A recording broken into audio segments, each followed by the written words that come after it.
Okie dokie. Don't mind the baby music in the background. Cause the Okay. baby's sleeping. Well, the baby's sleeping, so I'm gonna try to do this video as fast as I can before he wakes up. And if he wakes up, then I'm screwed. Yeah. But this video right here is off of YouTube and all, so I don't know if I can really do another YouTube video off of a YouTube video. I don't know if that made any sense, but well, let's see how this goes. Well, this video is basically about the Big 3 upgrade and all from Sonic Electronics. So from this video, he's actually doing it the way he's supposed to, whatever. So on this video, he does it on a car that's kind of simple for him to do. So our car is more difficult to do than this car that he's working on now.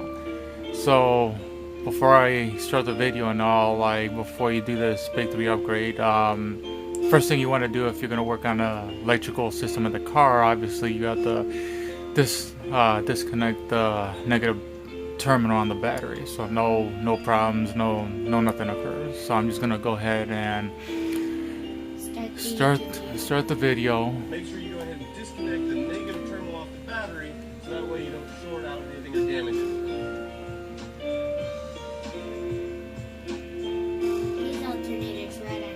His alternator is easy accessible. You can kind of see right here the alternator wire. The charging wire goes straight right over there, down over the battery or to the fuse box. So what we're actually going to do is go ahead and take our in such a fashion where we could actually utilize the original cover that covered the terminal off the alternator. Now, of course, depending on the Okay, I don't know what happened there. It kind of skipped or something from what I just seen.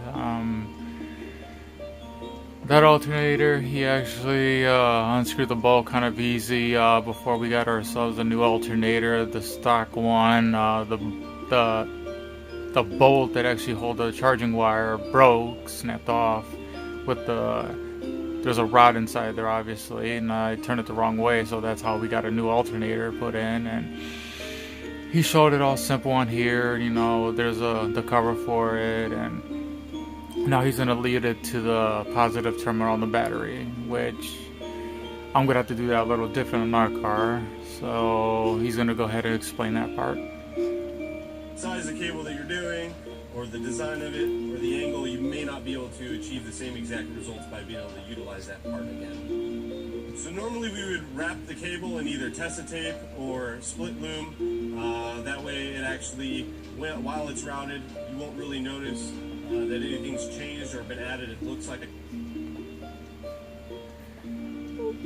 When he said the use split loom, I mean wire loom, whatever you want to call it, or the Tessa tape, I think using Tessa tape would be better, because after a while, if you're using wire loom and you know your car is all heated up and all, the wire loom would actually start chipping off from what I've seen under our hood. And also I think preferably Tessa tape would be the best option right here. So he's shown the route of how he's running this 4-gauge wire. It looks simple on the video, but on our car it's not so simple at all. I can probably do 2 ways, but and this car is just a little bit more simple. So he's gonna go ahead and show that. It's factory. However, for this particular video, for the visual presentation, I'd like for you guys to be able to see exactly how the cable is routed.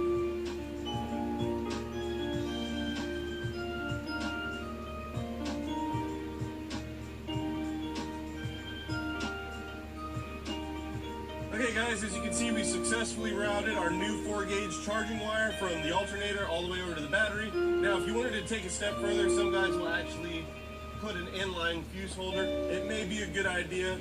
However, as you can see what we went ahead and did. So when he said,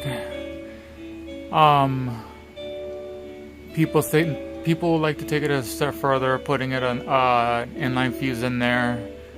I mean, I guess you can do that, but in my case, I'm not gonna do that because I don't see the sense of doing it because there's already an inline fuse going from the power source of the battery positive going to the amp and all. So I don't really see a reason to put another inline fuse in. And I don't know, I may be wrong or not. I've seen people put it by the alternator. I've seen people put it by a couple inches from the battery. I think it's just all depending on, you know, how you want to do it. But he's just showing this as a demonstration and all. So however you want to do it, it's, you know, it's up to the person, whatever. So right there, he just, whatever those things are, I forgot, zip tying, whatever. On our car, I don't know if I can even do the zip tying because there's no way, like the routing path under the hood, it's gonna be a little difficult. So from right here, I think he just finished step 1, so he's going to go to step 2 right here. We put a bunch of zip ties every so many inches to ensure that that wire is not going to fall on anything hot and get shorted out. So remember, we talked about 3 different points. We're going to be moving on to our secondary point now here, upgrading our chassis ground to battery.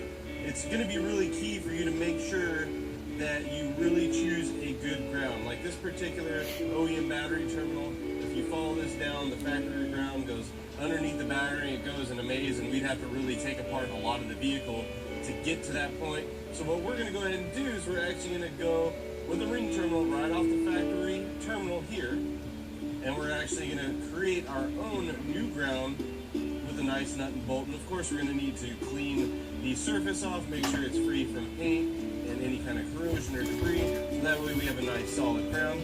But it's really important where you actually choose to make a ground, because of course everything that is metal, I'm going to pause the video here just a second. Bare can be used as a ground, but you wouldn't want to necessarily choose just any location. There's an example on the other side of the car where you can see there's a really thin, flimsy.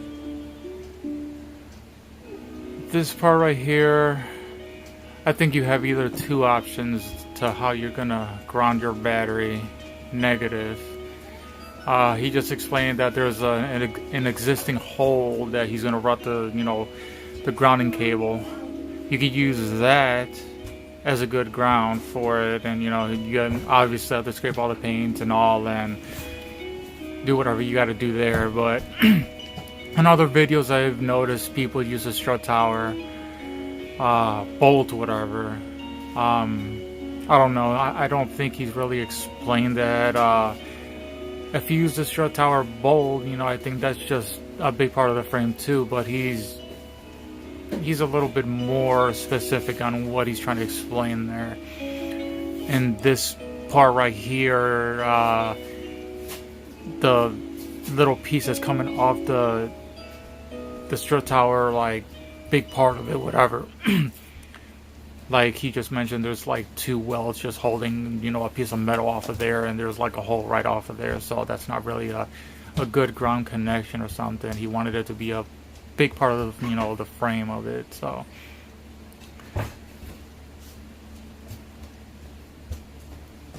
piece of metal, and it looks like you would potentially want to ground here because there's already an existing hole, but if you look at it further, it's just held on by 2 little spot welds. You want it to be a major part of the frame itself. One thing you'll notice before we get started is we did have to modify the ring terminal just a wee little bit, just so it could actually fit in between here and bolt down nice and secure and snug. However, if you're using aftermarket back,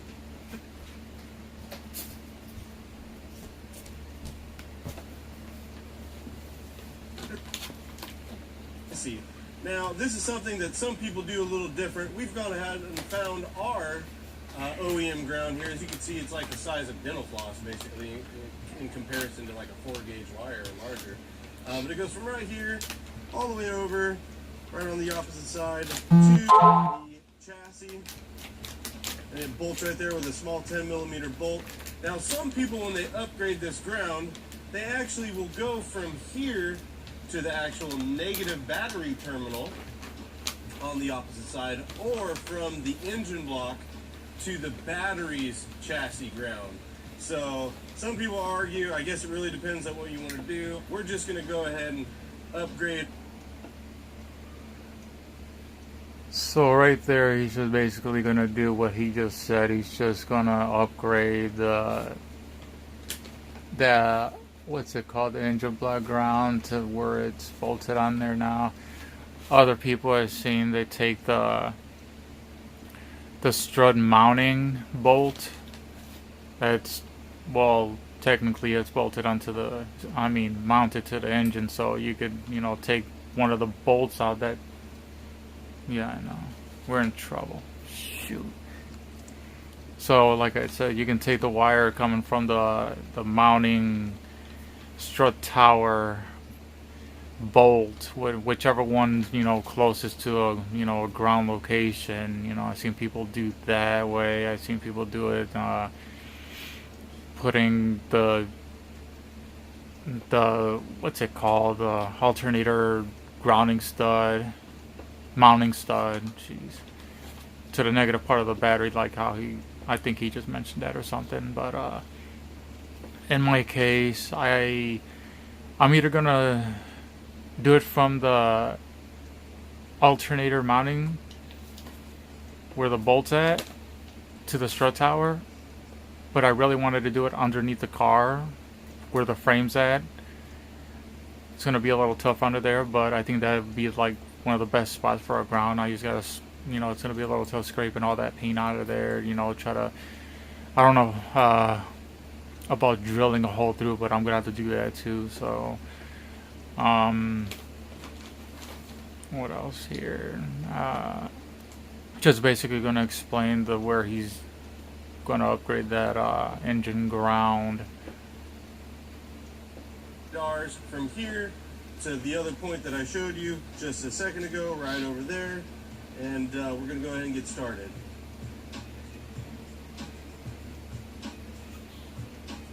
And doing all this stuff is not easy without, any tools, so so that's why I have a friend that has a lot of tools. Removed our OEM ground, and as you can see, like I said earlier, it's really small. Here's well, yeah, he also has a YouTube channel. To our new 4-gauge ground that we're going to be replacing it with. Not only that was it small, but on top of it, at both ends of the connection are both grimy and dirty. So we're going to go ahead and make sure that we get those nice and clean before we reinstall. That's another thing. I wish I had a sander like that, but oh well. You can use wire.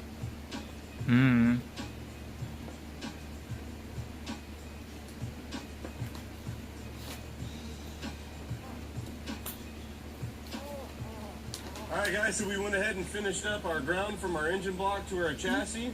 It's nice and solid and secure. Obviously a huge upgrade from our OEM ground that you find right here. You may have seen that we used a few different tools, just kind of like we stated at the beginning. Sometimes you may need some extensions, a wobble socket set. It all really just depends. This particular one. So I think this video, he just demonstrates kind of the proper way how it should be done. Not everybody's gonna have the same results as how he did it in this video. The wires are exposed and everything just for the presentation, like how he started in the beginning. I don't know if I caught that or not, but I have another video that I'm gonna show that it's done differently. I think it's a better way to do it. So I'm gonna go ahead and show that other video if I can even find it on here. I don't think I can find it.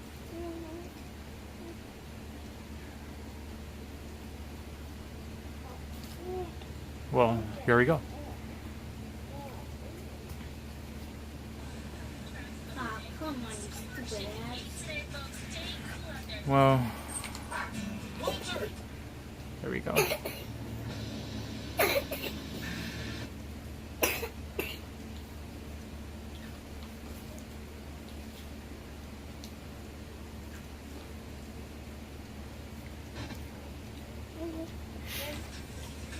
So this video right here, I like it better. We've done about an hour of prep work prior to making this video. That way we can do it quick and easy. Because he shows Fit installation. different ways of how to wire things in this one.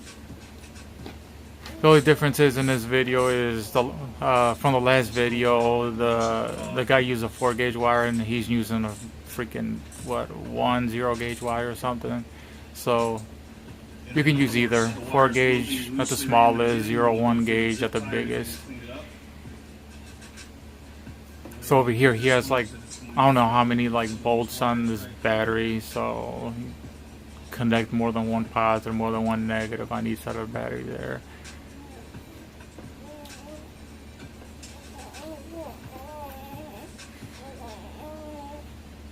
I'm gonna try to make this one kind of quicker.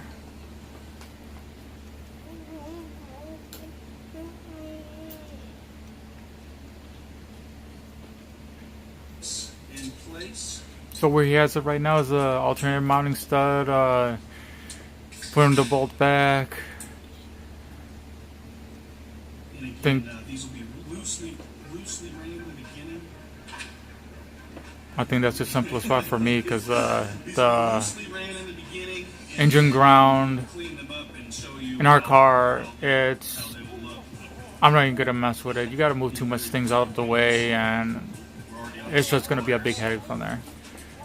So how he's doing it right here, I think will be a best option for our car. block to the battery negative. And right there from the battery negative, which I was gonna do a little bit different on ours. Go from the what he's doing right there to the bottom of the car to the frame of it. DC terminals, they have 6 slots on them to open up your wiring capabilities.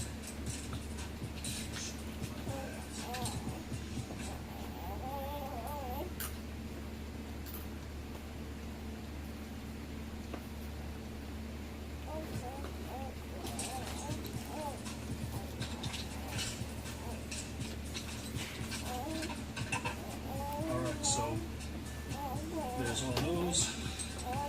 And then I'll give you guys a view down here. You can see where we grinded down the metal and then threaded a bolt. And that's gonna be kind of hard to do What I'm gonna do from here is on ours because our car lays for a second too low. You adjust can't even the wire. can hardly fit my head under there. We have this attached. It's gonna have to be put on, We will lifted up on a jack, spray and over a coating on this so that no rust can happen and it will seal off anything and the from scraping off the outside. paint part. You know, try to make it all shiny. Yeah, that's gonna be a little bit fun too. I don't really have a tool for that unless I use like a flathead, try to scrape it off and then sandpaper to sand it, you know, kind of smooth. But I doubt it's gonna turn out like all silver shiny like that, which, you know, I hope it'll come close to it and, you know, kind of drilling a hole through there and going through a bolt and That's all done.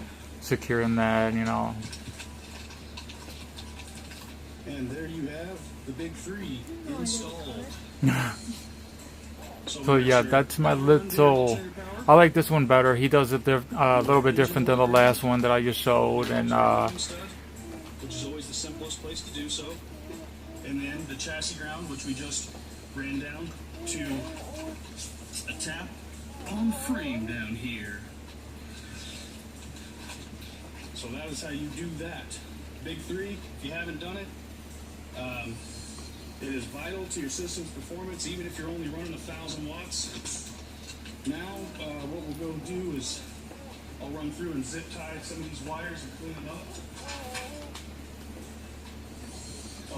he says that he doesn't want to touch the wires together. I don't know for what My reason. goal always when doing the big 3 is to just be sure the wires are floating and not touching anything. So you can literally use the zip tie method to float the wires through the engine bay to where they're not resting on anything at all.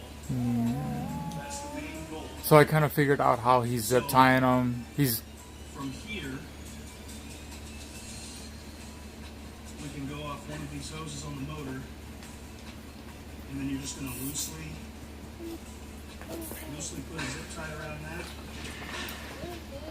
and then you're going to come around in between the hose and the wire on this.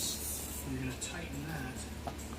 And what that's going to do is cause a permanent separation in between So he basically almost tied the two wires together, but these two objects. just enough room to put another zip tie in between them, so it looks like they're kind of touching, but they're not really. They're just in place. Those were gunshots. America, baby. They're not shooting at us yet. So from what I heard about the Big Three is like the benefits is So now we're going to come back. one for like if you have a problem with dimming headlights, if you know like to listen to hard bass, it'll take care of that. So the power wire But another article that I was reading, it's not going to go anywhere. It's not touching that anything, so there's no way since you upgraded the wiring to the electrical system, that your amp is going to be pulling a lot more juice from your car, on this ground. so it may make the dimming Let me get you guys worse, a little bit better of a view which how I'm doing. that made me a little iffy about. See if we can zoom in a little bit.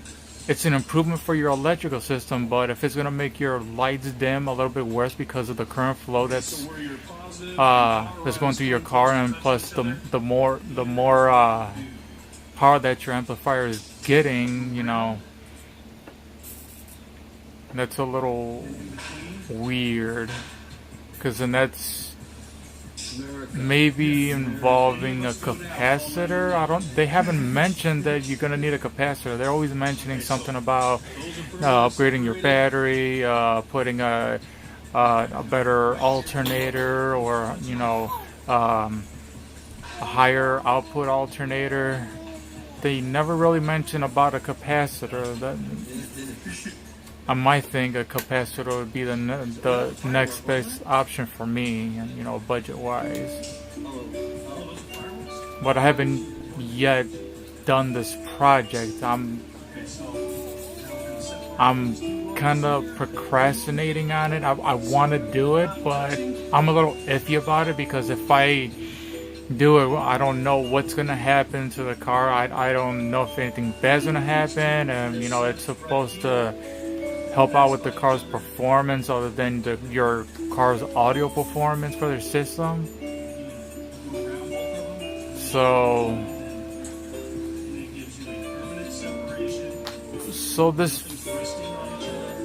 I would like this video better, but the first one explains properly how the wires should be ran, even though if it's a 4 gauge, 0 gauge, 1 gauge, whatever.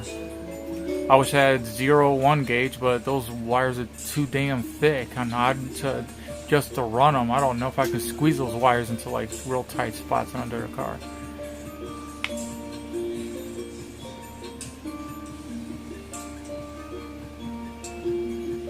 So yeah, he's just cleaning up there, making it look all good and fancy and all. So I think I am done with this video of the 2 videos that I've just shown. I don't know if I'm really supposed to be doing a video off of 2 other YouTube videos on TV like that.